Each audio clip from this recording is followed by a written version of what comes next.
Mas o Espírito expressamente diz que nos últimos tempos alguns apostatarão da fé, dando ouvidos a espíritos enganadores e a doutrinas de demônios. As escolas públicas dos Estados Unidos apostataram da fé quando, em 1963, proibiram oficialmente a Bíblia e a oração dentro das escolas. Agora, em milhares dessas escolas, uma das matérias que vale pontos é uma doutrina de demônios, a magia negra.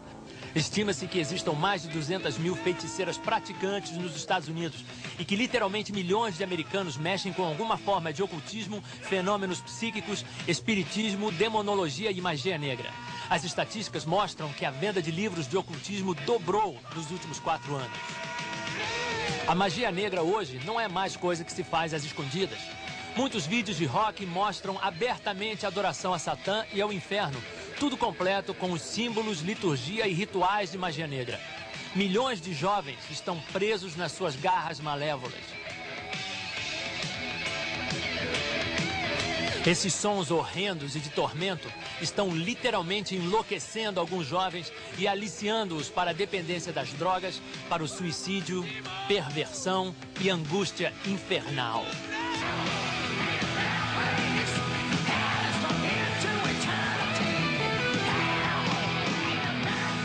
Aos poucos, o mundo foi capturado por espíritos enganadores, ao ponto de hoje aceitarem até os atos mais descarados de blasfêmia e profanação.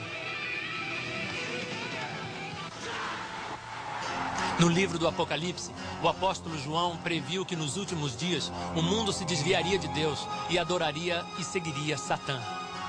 Para as gerações anteriores, tal profecia parecia impossível de ser cumprida, mas hoje não.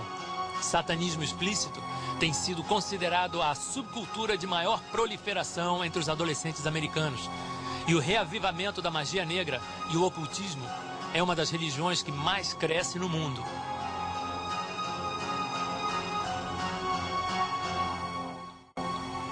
Depois de dizer aos seus discípulos que alguns desses sinais que você acabou de ver, guerras, fomes, pragas e terremotos, eram apenas o princípio das dores, Jesus profetizou um sinal que mostraria que o fim tinha realmente chegado.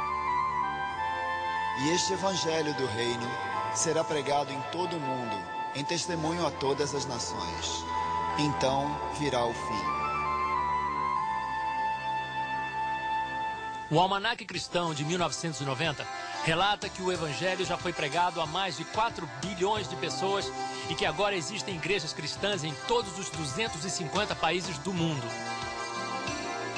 Todos os anos são distribuídos aproximadamente 4 bilhões de folhetos do evangelho no mundo e mais de 120 milhões de bíblias. A Bíblia inteira, ou trechos dela, já foram traduzidos para 2.062 idiomas e 98% da população do mundo tem acesso a uma Bíblia.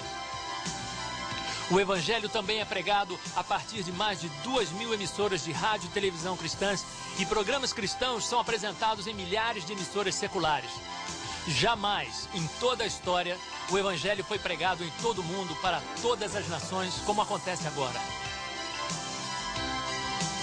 Todo país na terra já ouviu o evangelho, assim como Jesus profetizou que aconteceria antes de chegar o fim. Então, se Jesus estava certo e a Bíblia é verdadeira, nós estamos agora vivendo no tempo do fim.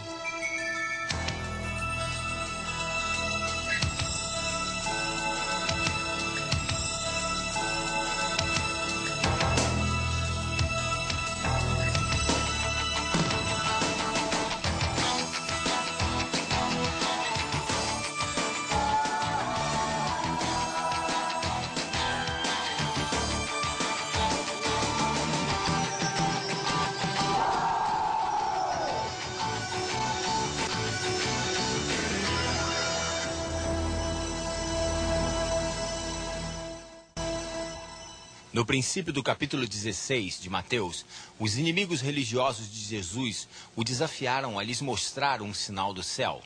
Ele respondeu-lhes: quando chega a tarde, vocês dizem, haverá bom tempo, pois o céu está avermelhado. E de manhã, hoje haverá tempestade, pois o céu está de um vermelho sombrio.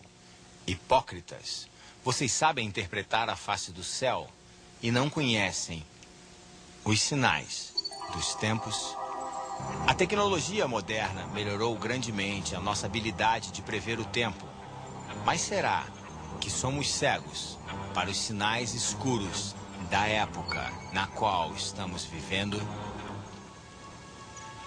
Igualmente vós, quando virdes todas estas coisas, sabei que ele está próximo, às portas.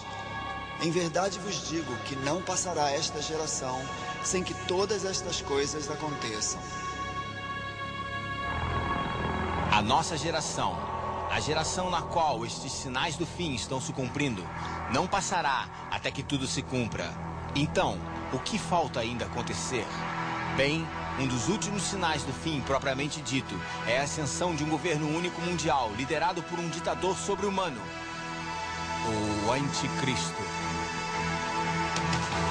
O Anticristo, também mencionado na Bíblia como o filho da perdição e a besta.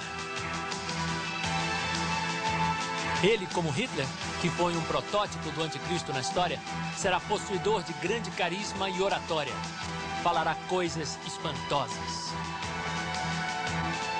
O Anticristo subirá ao poder numa onda de euforia mundial, pois temporariamente salvará o mundo das suas infindáveis dificuldades econômicas, militares e políticas, formulando um brilhante plano de 7 anos para a paz mundial, estabilidade econômica e liberdade religiosa. O Anticristo poderia muito bem surgir do atual caos na União Soviética. O profeta Ezequiel se refere a ele como o rei de Magog, um nome que os estudiosos da Bíblia concordam referir-se a um país ou região de povos ao norte de Israel. Muitos interpretaram isso como sendo a Rússia de hoje. A base de poder do Anticristo incluirá as principais nações da Europa, cujos líderes, segundo a Bíblia, darão o seu poder e força à besta. A Bíblia até dá algumas indicações sobre as características do Anticristo. O profeta Daniel escreveu que ele não terá desejo por mulheres. Talvez ele seja celibatário ou homossexual. Daniel também nos diz que ele terá um rosto feroz, ou seja, um semblante sombrio. E que ele será mais corajoso do que todos, mais arrogante e atrevido. O pacto ou a aliança de 7 anos de paz formulado pelo Anticristo é mencionado várias vezes na Bíblia. E talvez já até tenha sido assinado em secreto. O histórico tratado de paz assinado entre Israel e a OLP na Casa Branca em setembro de 1993 mostra como os acontecimentos no Oriente Médio estão seguindo nesta direção. De acordo com as cláusulas dessa aliança, provavelmente declararão Jerusalém uma cidade internacional, onde o judaísmo, o islamismo e o cristianismo terão igualdade de direitos.